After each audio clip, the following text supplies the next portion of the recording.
Welcome back sa Free Thinking Pinoy Channel. Sa videong ito, may kilala nyo ang 10 pinakamatinik na hunter sa kontinente ng Australia. Simulan natin ang kwentuhan sa kinatatakutang aso sa bansa.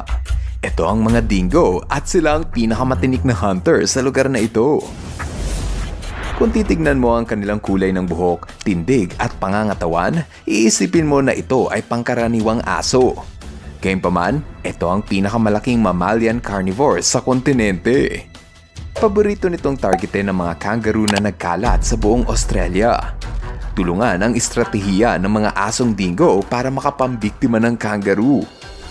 Hinahabol nila ang mga kangaroo hanggang sa mapagod ito at sa kanila ito aatakihin kung kailan pinakamahina ang kanilang biktima. Sa tuwing nagtutulungan ng mga dingo, kinakaya nilang pabagsakin maski ang mga baka. Patunay ito sa lakas at talino ng pinakamalaking mammalian carnivore sa Australia. Number 2. Wedge-tailed eagle. May 4 na uri ng agila sa Australia, ngunit ang mga wedge-tailed eagle ang may pinakamalaking sukat ng katawan. Mula sa pakpak nito na may lapad na 9 na talampakan, ito ang kinatatakutang agila sa buong bansa. Hindi rin ito umaatras maski hamunin pa ng away ang fox. Malakas ang mga agila na ito at kayang-kaya pa netong huntingin ang mga kangaroo. Guys, sa video, makikita ang mga agila habang sinusubukang atakihin ang malaking target. Matalas ang kuko nito at sinamahan pa ng pares ng malakas na binti at tsak na kaya nitong bitbitin ang hayop na kasing laki ng kangaroo. Maliban sa kangaroo, ilan sa paboritong kainin nito ay koneho, betong, possum at mga maliliit na ibon. Pangatlo sa ating listahan ay ang demonyo ng Australia. Ito ang Tasmanian Devil.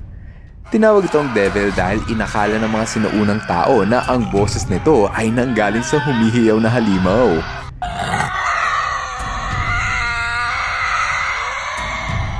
Matatagpuan ito sa iisang isla ng Australia at yun ay ang Tasmania.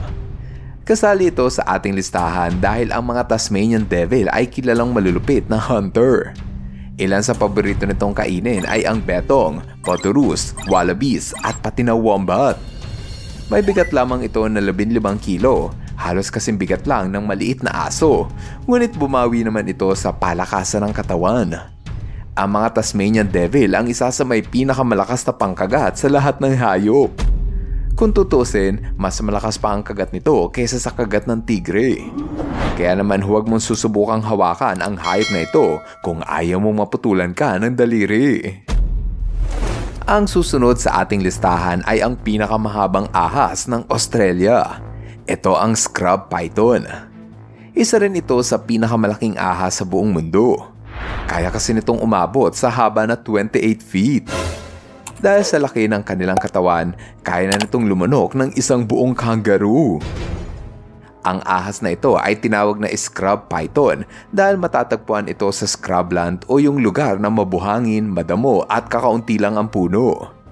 Gaya ng ibang ahas, kinikitil nito ang buhay ng kanyang biktima sa paraan ng constriction o yung paglingkis ng mahigpit hanggang sa malagutan ito ng hininga. Sila ay mga ambush predator.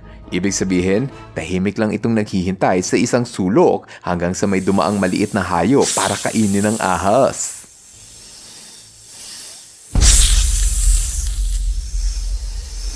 Next ay ang kinatatakutang gagamba ng Australia. Ito ang Sydney funnel web spider. Isa ito sa pinakadelikadong uri ng gagamba sa buong mundo.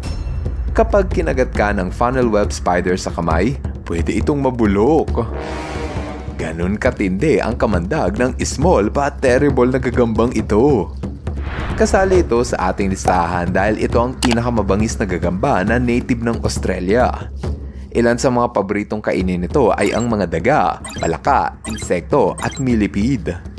Tinawag itong funnel web dahil sa hugis imbudo ang forma ng bahay nito.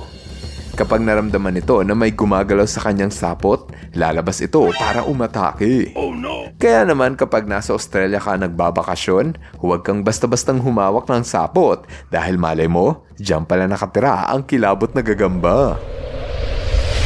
Ito naman ang isa sa pinakaastig na predator ng Australia, ang death adder. Sa tuwing sila ay nagugutom, pinapagalaw nito ang buntot na parang bulate na nangingisay. Kapag nakita ito ng ibang hayop, lalapitan nila ito sa pag-aakalang ito ay pagkain. Doon sila nagkamali dahil sa paglapit nila, saka naman sila sasakmali ng death adder. Maliban sa matinik itong hunter, nagtataglay rin ito ng nakamamatay na venom. Ang kagat nito ay sapat upang tumapos ng buhay ng tao. Kasali sila sa ating listahan dahil ang death adder ang isa sa kinatatakutang ahas ng Australia, lalo na ng maliliit na daga na umiiwas sa kalaban. Number 7. Kookaburra. Isa ito sa pinakasikat at pinakamaingay na ibon ng Australia.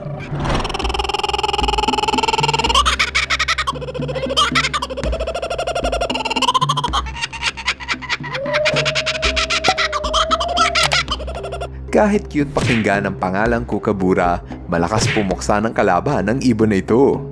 Sa tuwing meron silang nahuhuling daga, ipinupukpok nila ito hanggang sa matigok ang daga.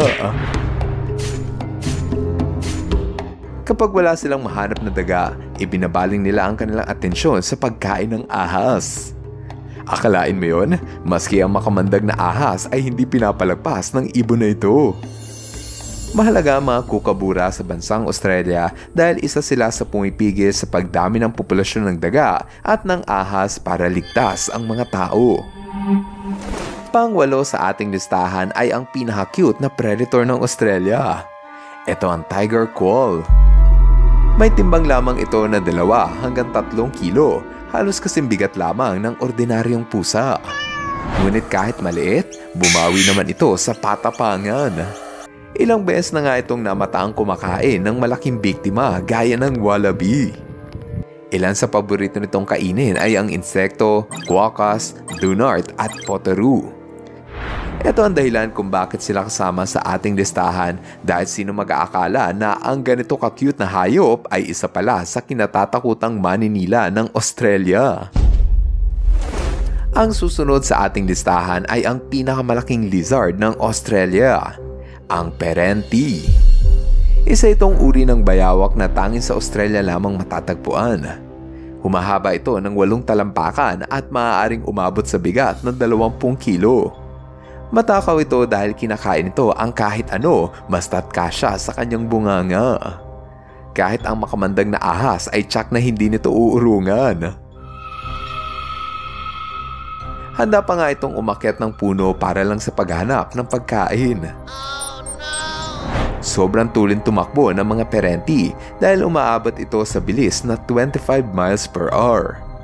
Kailangan nila ang bumilis sa pagtakbo dahil isa sa paborito nilang huntingin ay ang mga kangaroo na kilala ding matulin tumakbo. Dahil sa liksi at bilis ng mga bayawak na ito, isa ito sa pinakamabilis na reptile sa balat ng lupa. Ang panghuli sa ating listahan ay ang inland taipan. Hindi mawawala ang ahas na ito sa ating listahan kung ang sukatan ay ang pinakamabangis na maninila.